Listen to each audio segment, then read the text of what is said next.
someone from the leading organizations that advocate for it. The Osteoporosis Society of the Philippines Foundation Incorporated, or OSFI, is committed to advancing bone health and preventing osteoporosis among Filipinos. But you'll be surprised that not many people really know what osteoporosis or osteopenia is. We're honored to have a member of OSFI's Board of Trustees with us to share what these bone health concerns are and what we can do to prevent them. She is a rheumatologist and a board member of the Philippine Rheumatology Association. She is also the Rheumatology Section Chief at the Veterans Memorial Medical Center and Fatima University Medical Center. Let's please welcome and give a big round of applause for Dr. Len Luge Lizardo.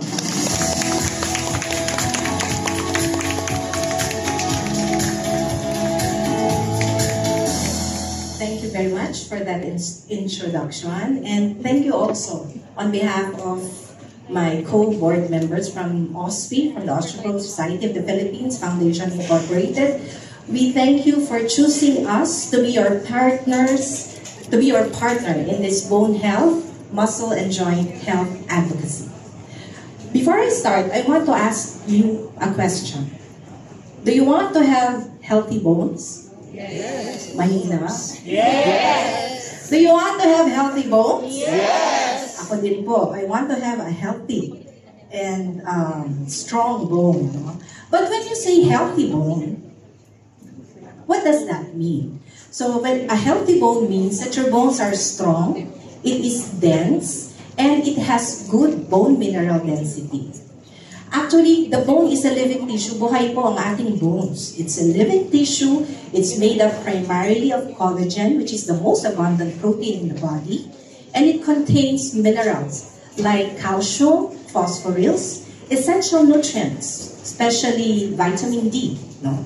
In contrast to an unhealthy bone, so it's the opposite of a healthy bone. An unhealthy bone is weak. It's very fragile. And eventually, it will cause deterioration in the microarchitecture of the bone, leading to osteoporosis. And the most dreaded complication of osteoporosis is fracture. Once na-fracture na po, no, lalo na depending on which side, pwedeng maging bedridden na.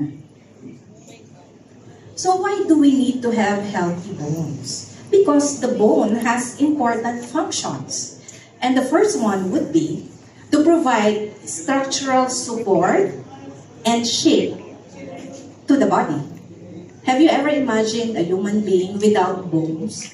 So para po tayong worms, no, crawling on the ground, or jellyfish just floating in the sea, no, or an octopus, a squid. So the bones is important for support and shape. It is also the storage of essential nutrients, especially calcium. Okay? And also, it protects vital organs. So the skull bone protects the brain, the ribs protects the heart and the lungs. It is also where it produces blood cells because the bone marrow is located inside the bone. Okay? And lastly, it allows mobility in conjunction with the muscle. So the bone and the muscle, they work together. They work hand in hand. So it's not just important to have bone health, but also we have to be aware of muscle health as well. So when we talk about muscle health, you have to consider the following components. Muscle strength. So what do you mean when you say muscle strength? This is the maximum force that can be generated by a muscle or a group of muscles. Your endurance. Naku, alam na alam po ito ni Dr. Wendell. He's our physiatrist, no, from rehab medicine. The endurance is the ability of a muscle to perform repeated contractions, no, of the muscles. And you have flexibility, which is actually the range of motion to a joint. So, nasama po dito ang joint. When you say joint, in rheumatologists, no, we deal mainly about joint diseases. So a joint is the area where two bones meet. So that's your joint. So if you have healthy bones, healthy muscles, they work hand in hand together, then most probably you will also have a healthy joint. Okay? And then finally, muscle mass. This is the amount of muscle tissue in the body which can decline with age. Meron po tayong term dito. We call this sarcopenia, which is age-related muscle loss. Okay, so do you know, going back to bone health actually starts pa in the mother's womb. Initially, no? Why?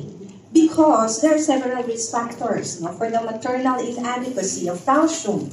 If there is low calcium intake, low vitamin D intake, multiple pregnancies, yung pala meron siyang twins or triplets. So marami yun, nangangailangan ng calcium, no? High caffeine intake. Ay, ang dami kong nakita nag-iinom po ng coffee. Ako po ay coffee drinker din. Pero sana, not more than 3 cups per day. Other medical conditions, I can mention rheumatoid arthritis because the disease itself, it's a kind of an arthritis, but it's an autoimmune condition. The disease itself can destroy the bones and cause osteoporosis. Even medicines, no? Most common are your steroids. And one of the side effects is osteoporosis as well. So all of these risk factors can lead to inadequate calcium supply to the mother. We know that the fetus gets its nutrient from the mother. Okay? So kung inadequate po ang calcium ng mother, this will lead to lesser calcium to the fetus. So kawawa naman yung fetus. Once the fetus is delivered, eventually there will be reduced bone mineral density, altered ang bone structure niya, impaired ang bone growth, and these factors will affect or influence peak bone mass. In contrast to a well-nourished fetus is more likely to achieve optimal peak bone mass.